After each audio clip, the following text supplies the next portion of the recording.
Nathalie, quand elle me regarde comme ça, c'est qu'elle va me dire quelque chose que j'ai pas envie d'entendre. Elle a vraiment un don pour ça. Ah ouais, en fait, t'es devenu proche aidant. Nathalie, c'est une vieille amie de l'Uni et ça faisait un moment qu'on s'était pas revus.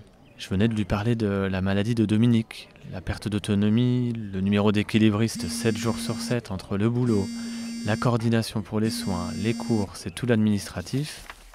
Alors 10 heures de physio, 11 heures d'infirmière.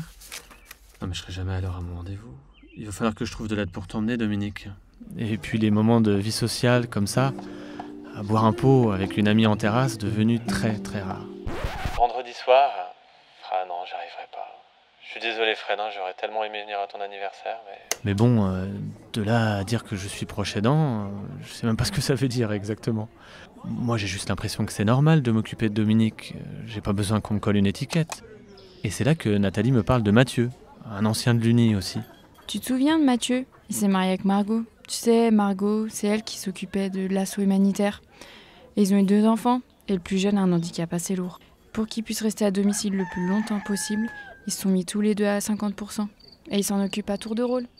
Margot le matin... Et donc elle m'explique qu'être proche aidant, c'est le fait d'aider et de soutenir régulièrement un proche, un parent ou un ami atteint dans sa santé pour accomplir les gestes de la vie quotidienne qui sont devenus difficiles pour lui.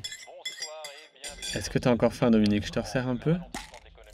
Tiens, je te pose ton médicament là et je te mets un petit peu d'eau pour le prendre. Bon, puis on sortira prendre l'air après. On en profitera pour faire quelques courses. La plupart du temps, ça se fait comme ça, naturellement. Tout simplement parce qu'on aime la personne. Et Nathalie me raconte que pour Mathieu et Margot, le fait de s'identifier comme proche aidant, ça a été le début du chemin pour aller chercher du soutien. Et elle finit par me dire que pour elle aussi. Avec mon frère, on s'occupe beaucoup de notre maman. On s'en doutait un peu depuis quelques années, mais l'an dernier, on a appris qu'elle avait la maladie d'Alzheimer. On arrive encore à la maintenir à domicile, mais franchement, je sais pas pour encore combien de temps. Ce jour-là, j'ai commencé à ouvrir les yeux. Nathalie m'a fait réaliser que j'étais proche aidant sans le savoir. Et apparemment, on est beaucoup dans ce cas-là. Et ça a changé beaucoup de choses pour la suite.